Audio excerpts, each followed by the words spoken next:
Hallo liebe Freunde, danke für das Einschalten und wieder ist eine Woche vergangen, inzwischen schon die 20. in diesem Jahr. In dieser Folge möchte ich euch von einigen Ereignissen und Neuigkeiten berichten, die sich letzte Woche in Russland ereignet haben. Vielleicht interessiert es euch, wie unser Land momentan lebt. Bleibt bitte dran. Russland und die Ukraine. Am Freitag, dem 16. Mai, fanden in Istanbul erstmals seit 3 Jahren direkte Gespräche zwischen den Delegationen Russlands und der Ukraine statt. Das Treffen dauerte rund 2 Stunden. Das wichtigste Ergebnis war eine vorläufige Einigung auf einen Austausch von Kriegsgefangenen im Format 1000 gegen 1000. In anderen Fragen fielen die Ergebnisse weniger konkret aus. Die Vertreter aus Moskau und Kiew einigten sich darauf, jeweils ihre Vorstellungen über einen Waffenstillstand auszutauschen und erklärten sich bereit, den Dialog fortzusetzen. Zusätzlich bat die ukrainische Seite um ein persönliches Treffen des Staatschefs. Moskau nahm diese Bitte zur Kenntnis. Der Leiter der russischen Delegation, Wladimir Medinsky, äußerte sich zufrieden über den Verlauf der Gespräche. Taxis in Russland. Das russische Parlament hat kürzlich ein neues Gesetz verabschiedet, das ab dem 1.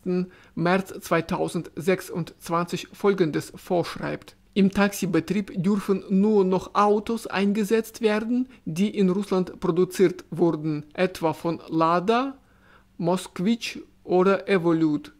Das Ziel ist, die heimische Autoindustrie zu unterstützen. Doch das Gesetz spaltet den Markt.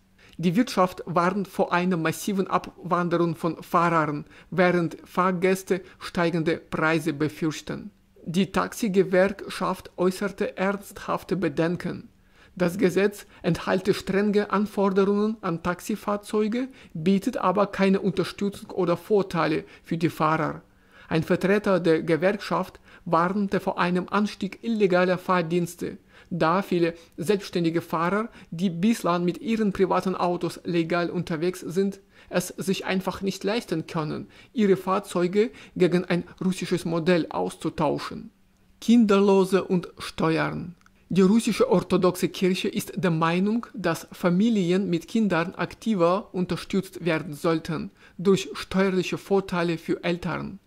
Der Staat solle jenen Anreize bieten, die Kinder bekommen und großziehen. Wie ein Vertreter der Kirche erklärte, sei es offensichtlich, dass Familien einen Teil ihres Einkommens für Kinder ausgeben, während Alleinstehende solche Ausgaben in der Regel nicht haben. Steuererleichterungen für Eltern gibt es schon lange in vielen Ländern, zum Beispiel in Ungarn, wo Mütter komplett von der Einkommenssteuer befreit sind.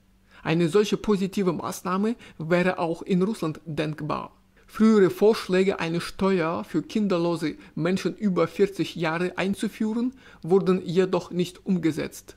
Russland und die Slowakei. Anfang Mai reichte die außerparlamentarische Bewegung zur nationalen Erneuerung in der Slowakei beim Präsidialamt von Peter Pellegrini eine Petition ein.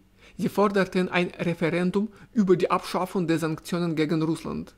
Der slowakische Premierminister Robert Fico erklärte, dass er ein solches Referendum unterstützen werde, falls es tatsächlich zustande komme. Seiner Ansicht nach habe Russland sich gut an die Sanktionen angepasst, während Europa selbst den größten Schaden davongetragen habe. Also, liebe Freunde, das war's für heute. Vielen Dank, dass ihr euch die Zeit genommen habt, dieses Video bis zum Ende anzuschauen. Ich hoffe, es war für euch interessant zu erfahren, was derzeit in Russland passiert. Ich lade euch herzlich ein, unser Land dieses Jahr zu besuchen. Als Tourist, als Gast, als Freund. Ich wünsche euch alles Gute und viel Erfolg bei der Arbeit. Wir sehen uns schon bald wieder in neuen Videos auf meinem Kanal. Auf Wiedersehen und tschüss!